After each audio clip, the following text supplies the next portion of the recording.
నమస్తే. ప్రస్తుతం మనతో పాటు ప్రజా సంఘాల జేఏసీ చైర్మన్ కాంగ్రెస్ పార్టీ నాయకులు గజ్జల కాంతం ఉన్నారు. నిన్న గజ్జల కాంతం ఒక ప్రెస్ మీట్ పెట్టి ఐఏఎస్ ఆఫీసర్ స్మితా సబర్వాల్ మీద అనేకమైనటువంటి కామెంట్ చేసాడు. సో దానికి కారణం ఐఏఎస్ ఆఫీసర్ స్మితా సబర్వాల్ కొన్ని పోస్టులు పెట్టింది. ఆ పోస్టులు ప్రభుత్వానికి వ్యతిరేకంగా ఉన్నాయి. ప్రధానంగా హెచ్యూకి సంబంధించినటువంటి అంశాన్ని అక్కడ ఆమె కొన్ని రీపోస్ట్ చేసింది, గిబ్లీ ఫొటోస్. సో దానికి సంబంధించి పోలీసులు నోటీసులు ఇవ్వడము, ఆమె విచారణకు హాజరవ్వడం అన్నీ కూడా మనం చూసినాం. బట్ నిన్న గజ్జల కాంతం మాత్రం కొన్ని ఇంట్రెస్టింగ్ పాయింట్స్తో ప్రెస్ మీట్ పెట్టిడు. ఒకసారి మాట్లాడదాం, దాంతోపాటు పొలిటికల్ అంశాలు మాట్లాడదాం. 27న మరి రజోత్సవానికి బీఆర్ఎస్ పార్టీ నేతలు సిద్ధమవుతున్నారు. కేసీఆర్ ఆ రోజు ఒక అద్భుతమైనటువంటి స్టేట్మెంట్ ఇవ్వబోతున్నాడు. బీఆర్ఎస్ పార్టీ నేతల్ని ఉత్తేజపరచబోతున్నటువంటి చర్చ జరుగుతున్నది. లక్షల మంది ఆ సభకు హాజరు కాబోతున్నటువంటి డిస్కషన్ కూడా నడుస్తుంది. మాట్లాడదాం. మనతో పాటు గజ్జల కాంతం గారు. గజ్జల కాంతం గారు, నిన్న మీరు సమాజ్గూడ ప్రెస్ క్లబ్లో ప్రెస్ మీట్ పెట్టి మరి ఐఏఎస్ ఆఫీసర్ స్మితా సబర్వాల్ గురించి అనేకమైనటువంటి అంశాలు మీరు చెప్పడం జరిగింది. ఎందుకు ఆ రకంగా మీరు ఆమెపై కామెంట్స్ చేయాల్సిన అవసరం ఎందుకు వచ్చింది? స్మితా సబర్వాల్ ఆమె ఒక ఐఏఎస్ ఆఫీసరు. ఆమె ప్రభుత్వంలో ఒక కీలకమైనటువంటి పోస్టులో ఉన్నది. ఆమె ప్రభుత్వంలో ఉండి ఒక ప్రభుత్వ అధికారి, ప్రజలకు ఒక ప్రతినిధిగా ఉన్నది, అంటే ప్రజలకు జవాబుదారీగా ఉన్నది. అలాంటి పోస్టులో ఉన్నది ఆమె, ఒక ఐఏఎస్ ఆఫీసరు. ఐఏఎస్ ఆఫీసర్ ప్రభుత్వంలో ఉండి కీలకమైన పోస్టులో ఉండి మళ్ళీ తిరిగి ప్రభుత్వాన్ని విమర్శించడం అంటే ఏంటి? ఆమె పొలిటికల్ రాజకీయ నాయకురాలు కాదు, ఆమె ఎమ్మెల్యే కాదు, ఎంపీ కాదు, మంత్రి కాదు. తర్వాత ఆమె పొలిటికల్ నాయకురాలు లెక్క ఒక ఐఏఎస్ ఆఫీసర్గా, ఐఏఎస్ ఆఫీసర్ అనే విషయాన్ని మర్చిపోయి మరి ఇక్కడ కాంగ్రెస్ ప్రభుత్వాన్ని, మా ముఖ్యమంత్రి రేవంత్ రెడ్డి గారి ప్రభుత్వాన్ని విమర్శించడం అది ఎంతవరకు సమంజసం అని అడుగుతున్నా నేను. ఎందుకు అంటే ప్రభుత్వంలో ఉండి ఆమె ప్రభుత్వాన్ని నడిపేటువంటి పోస్టులో ఉన్నది. ఎందుకంటే అలాంటి పోస్టులో ఉండి ప్రభుత్వాన్ని విమర్శించడం అనేది కరెక్ట్ కాదు కదా.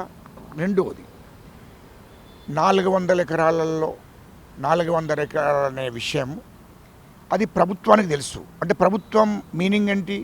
చీఫ్ సెక్రటరీకి, సెక్రటరీకి, తర్వాత ఈమె కూడా కీలకమైన పోస్టులు ఉన్నది కాబట్టి ఈమెకు పూర్తి విషయాలు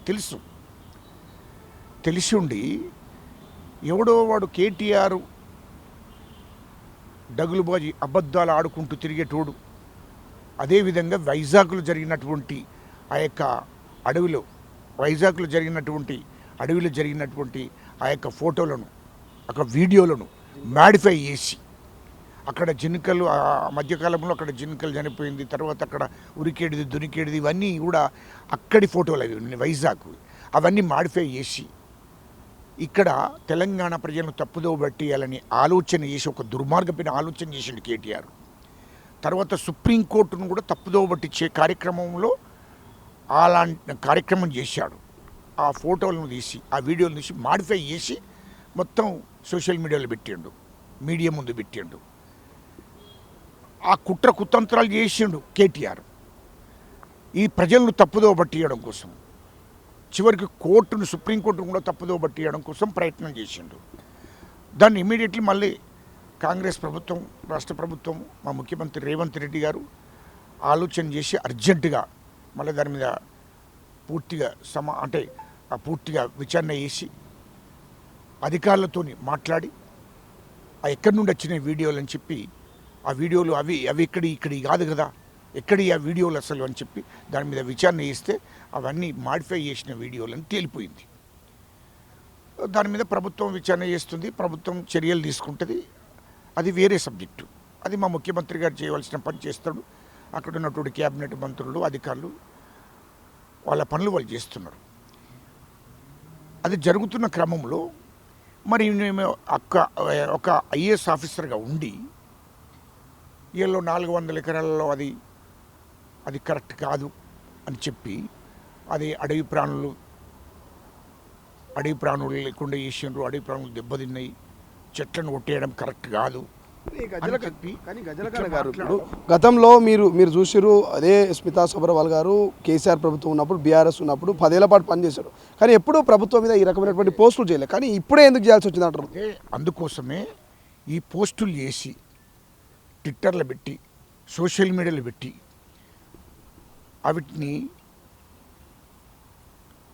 ట్విట్టర్లో పెట్టింది, సోషల్ మీడియాలో పెట్టింది. మొత్తము ఆమె ఒక ఐఏఎస్ ఆఫీసర్ అనే విషయాన్ని మర్చిపోయి ఇష్టం వచ్చినట్టు చేయడం, వెంటనే ప్రభుత్వము పోలీస్ అధికారులు నోటీసులు జారీ చేశారు. కానీ ఇప్పుడు ఆమె విచారణకు హాజరైనప్పుడు చెప్పింది నేను పోస్ట్ను గిబ్లీ పోస్టు రీపోస్ట్ చేసిన నాలాగా 2000 మంది రీపోస్ట్ చేశారు, వాళ్ళందరి మీద ఏ రకమైనటువంటి యాక్షన్ నోటీసులు ఉంటాయంటుంది. 2000 మంది ఐఏఎస్ ఆఫీసర్లు కాదు, 2000 మంది ఐఏఎస్ ఆఫీసర్లు కాదు, ఈమె ఐఏఎస్ ఆఫీసరు, ప్రభుత్వంలో బాధ్యత గల ఆఫీసరు, కీలకమైన పోస్టులో ఉన్న ఆఫీసరు. ఈమె జీతం తీసుకుంటుంది ప్రభుత్వంలో. ఈమెకు ప్రభుత్వంలో ఏం జరుగుతుందో మొత్తం తెలిసిండి ప్రభుత్వంలో ఒక బాధ్యతయుతమైన పోస్టులో ఉండి మాట్లాడడం ఎంతవరకు సమంజసము. రెండవది, నీవు స్మితా సబర్వాల్ గారు మీరు ఒక ఐఏఎస్ ఆఫీసర్గా ఉండి మరి ఆనాడు మాజీ ముఖ్యమంత్రి కేసీఆర్తోని చటాపటలు వేసుకొని తిరిగినప్పుడు తెలియదా? అప్పుడు ప్రభుత్వ కార్యదర్శిగా ఉండి హెలికాప్టర్ వేసుకొని రాష్ట్రం మొత్తం తిరిగి అప్పుడు 13 లక్షల చెట్లను నరికేపించిండు ఆనాటి ముఖ్యమంత్రి కేసీఆర్. అప్పుడు నువ్వు ఏం బీకినావు నాకు అర్థం కాలే. అప్పుడు ప్రభుత్వ కార్యదర్శివి, అప్పుడు నువ్వు బాధ్యత గల ఆఫీసరు. మరి ఆనాడు 13 లక్షల చెట్లను కొట్టేస్తున్నప్పుడు ముఖ్యమంత్రి కేసీఆర్ని ఎందుకు మాట్లాడలేదు, కేటీఆర్ని ఎందుకు మాట్లాడలేదు, అక్కడ ఉన్నటువంటి టీఆర్ఎస్ ప్రభుత్వాన్ని ఎందుకు విమర్శించలేదు, మరి అప్పుడు ట్విట్టర్లు ఎందుకు పెట్టలేదు, సోషల్ మీడియాలో ఎందుకు పెట్టలేదని నేను అడుగుతున్నా. రెండోది, ఇయ్యల్లో ఆనాడు వన్యప్రాణులు అడవిలో చెట్లు నరుకుతున్నప్పుడు వన్యప్రాణులు అన్నటి ఈ అడవులకి వెళ్ళి వేరే అడవులకి వెళ్ళిపోయినాయి అవి. అప్పుడు అవన్నీ చూసావు కదా అప్పుడు ప్రభుత్వ కార్యదర్శి ఇంకా ఉన్నతమైనటువంటి స్థానంలో ఉన్నావు నువ్వు ఆనాడు. మరి ఆనాడు ఎందుకు ప్రభుత్వాన్ని ఇది కరెక్ట్ కాదు కేసీఆర్ ముఖ్యమంత్రి గారు ఇది కరెక్ట్ కాదు అని ఎందుకు అనలేదు అని అంటున్నా నేను.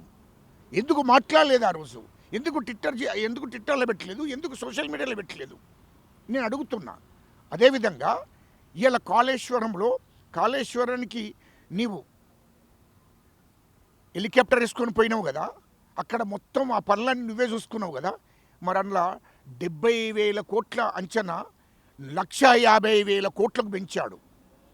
మరి అప్పుడు ముఖ్యమంత్రి గారిని అయ్యా దీనికి ఇంజనీర్ లేకుండా ఈ పనులు నడుస్తున్నాయి, నువ్వే ఇంజనీర్ అంటే కరెక్ట్ కాదు, నేను ప్రభుత్వ కార్యదర్శిని అనే విషయాన్ని చెప్పకుండా మరి ఆనాడు ఎందుకు నువ్వు కాళేశ్వరంలో మరి అంత నష్టం జరుగుతుంది కాళేశ్వరం ప్రాజెక్టు 70,000 కోట్ల అంచనను 150,000 కోట్లకు పెంచిండు. మరి అంట్లో దోపిడీ జరుగుతుంది, ఇది కరెక్ట్ కాదని నువ్వు ఎందుకు అది చేయలేదు అంటే నీకు కూడా దాంట్లో వాటా ఉంది.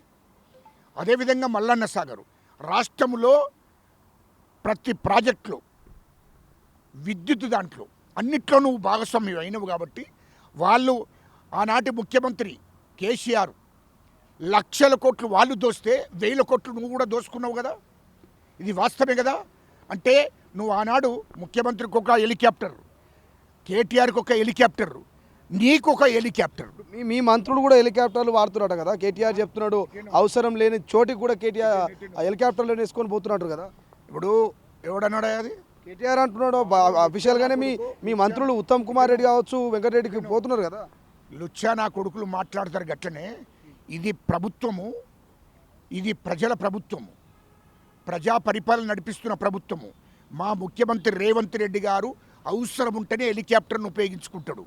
అదేవిధంగా మంత్రులు కూడా అర్జెంట్ అవసరం ఉంటేనే ప్రభుత్వ అవసరాల మేరకు ప్రభుత్వం పనుల మీద అర్జెంటుగా ప్రజల పనుల మీద అర్జెంట్ అత్యవసరం ఉంటేనే హెలికాప్టర్లలో పోతున్నారు. ఎవరు కూడా హెలికాప్టర్లో పోవడానికి అయిందానికి కాందానికి లేనిపోని పనులకి హెలికాప్టర్ పెట్టుకొని పోరు. ఎందుకంటే కేసీఆర్, కేటీఆర్, కవిత, హరీష్ వీళ్ళంతా హెలికాప్టర్లు రాష్ట్రంలో ఇష్టం వచ్చినట్టు ఉపయోగించుకున్నారు. ఒక 100 కోట్లు హెలికాప్టర్లకి అయినాయి కావచ్చు వీళ్ళు. అదేవిధంగా ఇదే స్మితా సబర్వాల్కి కూడా హెలికాప్టర్ పెట్టిండ్రు. హెలికాప్టర్ పెట్టి ఈమెను కూడా రాష్ట్రం మొత్తం నింపినరు. అన్ని ప్రాజెక్టులలో ఈమెనే ఇన్ఛార్జి, స్మితా సబర్వాలే ఇన్ఛార్జి. ఎందుకంటే కేసీఆర్ కేటీఆర్ అంటోడు లక్షల కోట్లు దోస్తే ఈమెకు 1000 కోట్లు ఇచ్చిండ్రు. ఇది వాస్తవం. ఇచ్చిన వాళ్ళు కూడా ఇంకోటి కూడా చెప్తున్నా, ఈమెకి ఎవరెవరు డబ్బులు ఇచ్చారో, ఎవరెవరు దగ్గర ఈమె తీసుకున్నదో కమిషన్లు మొత్తం రిపోర్ట్ ఉంది మా దగ్గర. గజ్జలకాంతం బయట పెడతారా స్మితా సబర్వాల్ డేటాను? సబర్వాల్ గారు ఎవరెవరిని డిమాండ్ చేసి ఎవరెవరి దగ్గర ఎంత డబ్బు తీసుకున్నదో అంతా మా దగ్గర ఉంది. నువ్వు తొందరపడకు మేడం, మొత్తం నీ చరిత్ర అంతా మా దగ్గర ఉంది. నువ్వు ఎక్కడెక్కడ పెట్టుబడులు పెట్టావో కూడా ఆ రిపోర్ట్ అంతా మా దగ్గర ఉంది. 100కు 100% మా దగ్గర ఉంది. నీవు ఇయ్యల్లో కేసీఆర్ ఈ రాష్ట్రాన్ని దోస్తుంటే, కేటీఆర్ ఈ రాష్ట్రాన్ని దోస్తుంటే ఒక్కనాడు కూడా నోరు విప్పలేదు. ఇయ్యల్లో 30,000 ఎకరాల భూమిని వాళ్ళు ధరణి తీసుకొచ్చి 30,000 ఎకరాల భూమిని బినామీ పేర్ల మీద వేసుకుంటే కూడా నీవు మాట్లాడకుండా ఉన్నావు. నీవు దాన్ని కరెక్ట్ కాదు అని చెప్పి ఒక ఐఏఎస్ ఆఫీసర్గా నువ్వు మాట్లాడకుండా ఉన్నావు. ఇది వాస్తవం. ఎందుకంటే నీకు ప్రతి దాంట్లో వాటా ఉంది. నీకు భూములు ఈ యొక్క హైదరాబాదు చుట్టూన్నటువంటి భూములు మొత్తం నిజాంకు సంబంధించి నిజాం వంశస్థులకు సంబంధించిన భూములను దానికోసమే ఆనాటి ముఖ్యమంత్రి కేసీఆర్ ధరణి తీసుకొచ్చాడు. ఆ ధరణి తీసుకొచ్చి మొత్తం ఆ భూములను రికార్డులకు ఎక్కించి బినాంపీల మీద ఎక్కించి 10,000 ఎకరాల భూములు అమ్మిండు. అందులో ఈమెకు వాటా ఉంది. ఆ వాటాలు ఉన్నాయంటున్నారు. మరి ఏమైనా కంప్లైంట్ ఫైల్ చేస్తారా ఆమె మీద, లేకపోతే ఏమైనా డేటా మొత్తం తీసుకుపోయి చూపిస్తారా? డేటా మొత్తం తీసుకుపోయి సిబిఐకి, ఈడీకి మేము కంప్లైంట్ చేస్తామని చెప్తున్నా. 100కు 100% చేస్తాం. ఈ రకంగా దోపిడీ చేసి ఇయ్యలో నువ్వు నీతిపరాలాగా మాట్లాడితే ఎవడుకుంటాడు? ఏమనుకుంటున్నావు నువ్వు? ఏం తమాషాలా? మా రాష్ట్ర ప్రభుత్వాన్ని విమర్శిస్తున్నావు, మా ముఖ్యమంత్రి రేవంత్ రెడ్డి గారిని విమర్శిస్తున్నావు. నీతి నిజాయితీగా మా ముఖ్యమంత్రి గారు పరిపాలన చేస్తున్నాడు. వాస్తవానికి ఆ 400 ఎకరాలకు కూడా ఒక ఐటీ కంపెనీ తీసుకొస్తే నిరుద్యోగ యువతకు ఉద్యోగాలు కల్పిస్తే రాష్ట్ర ప్రభుత్వానికి కొంత ఆదాయం వస్తుంది. అది ప్రజలకు వంచొచ్చనే ఆలోచన చేసి దాన్ని ఆ యొక్క ఐటీ కంపెనీ తీసుకురావడానికి మా ముఖ్యమంత్రి రేవంత్ రెడ్డి గారు, మా శ్రీధర్ బాబు గారు ప్రయత్నం చేశారు. చేస్తే దాని మీద ఈ కేటీఆర్ అనే లుచ్చానా కొడుకు తెలంగాణ ప్రజలు ప్రశాంతంగా జీవించొద్దు, నిరుద్యోగులకు ఉద్యోగాలు రావద్దు అని చెప్పి ఒక చెడ్డ ఆలోచన చేసి దాన్ని కాకుండా చేయడానికి ప్రయత్నం చేసి సుప్రీంకోర్టులో వేయించాడు ఈ నా కొడుకు కేటీఆర్ అంటాడు.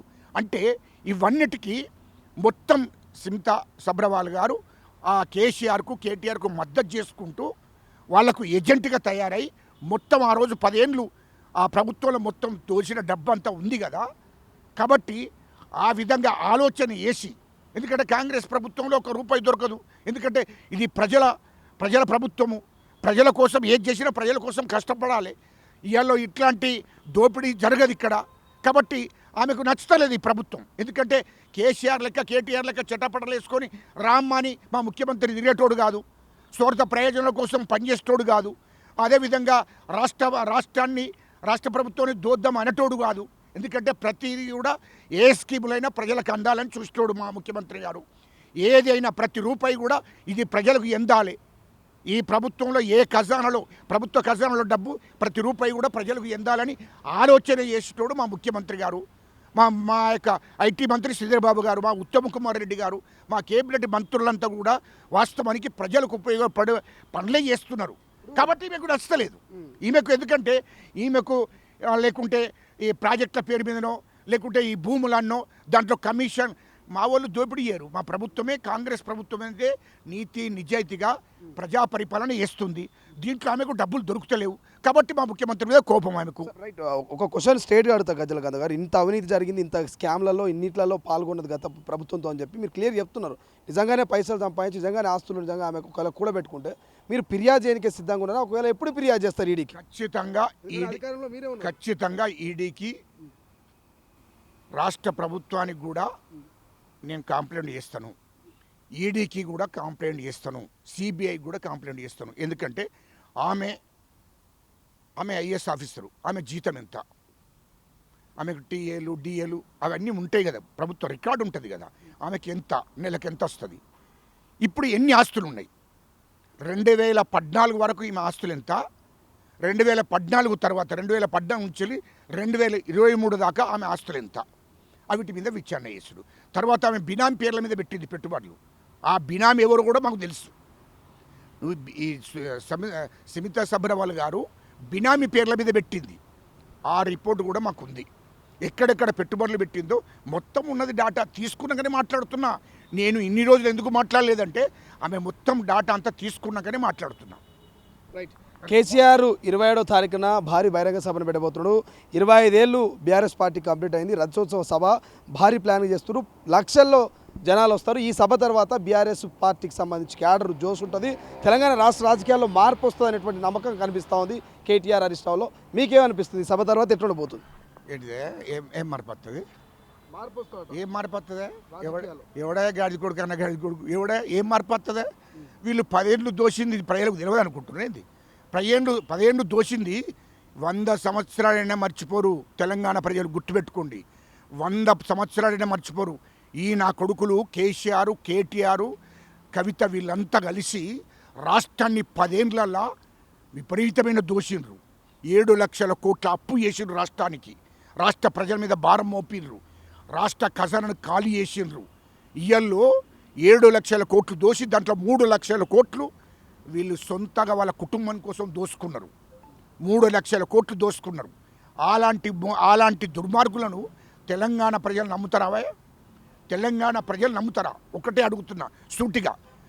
మీ తొలి వెలుగు మీ ఛానల్ ద్వారా నేను ఒకటే అడుగుతున్నా, ఒక సమాధానం ప్రజలకు చెప్పాలి. 2014 దాకా కేసీఆర్, కేటీఆర్, కవిత గారి ఆస్తులు ఎంత? 2014 తర్వాత 2023 దాకా వాళ్ళ ఆస్తులు ఎంతనో అది మొదలు ఆ బహిరంగ సభలో చెప్పానండి.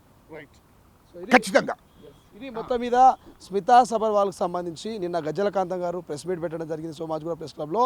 తీవ్రమైనటువంటి ఆరోపణలు చేసిరు. ప్రభుత్వం నుండి ప్రభుత్వం మీద విమర్శిస్తూ ప్రభుత్వాన్ని బదలాం చేస్తే మేము చూస్తూ ఊరుకోము. 2014 నుంచి 2025 వరకు స్మితా సబర్వాల్ ఆస్తులేంది, లెక్కాపత్రం ఏంది, ఖచ్చితంగా మేము ఈడీకి కూడా ఫిర్యాదు చేస్తాం, మా ప్రభుత్వానికి కూడా రిక్వెస్ట్ చేస్తామంటూ గజ్జలకాంతం చెప్తున్నటువంటి పరిస్థితి. సో చూద్దాం మరి ఈ ఇష్యూ ఎక్కడ దాకా పోతుంది. సో గోడితో పోయేది గొడ్డల దాకా తెచ్చుకునే పరిస్థితి అనేటువంటి సామెత తెలంగాణలో వింటుంటాం.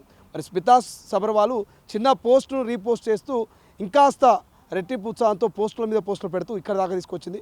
మరి ఈ అంశం ఇక్కడితో ముగుస్తుందా, మళ్ళీ నిజంగానే ఈడీ ఎంట్రీ ఇచ్చేటువంటి అవకాశం ఉందా చూడాల్సిన అవసరం ఉంది. కెమెరా పర్సన్ అజయ్తో శ్రీశైలం, తొలి వెలుగు, హైదరాబాద్. ప్రపంచంలో ఏ మూల ఏ క్షణం ఏం జరుగుతుందో వేగంగా తెలుసుకోవడానికి తొలి వెలుగు వాట్సాప్ ఛానల్ని ఫాలో చేయండి.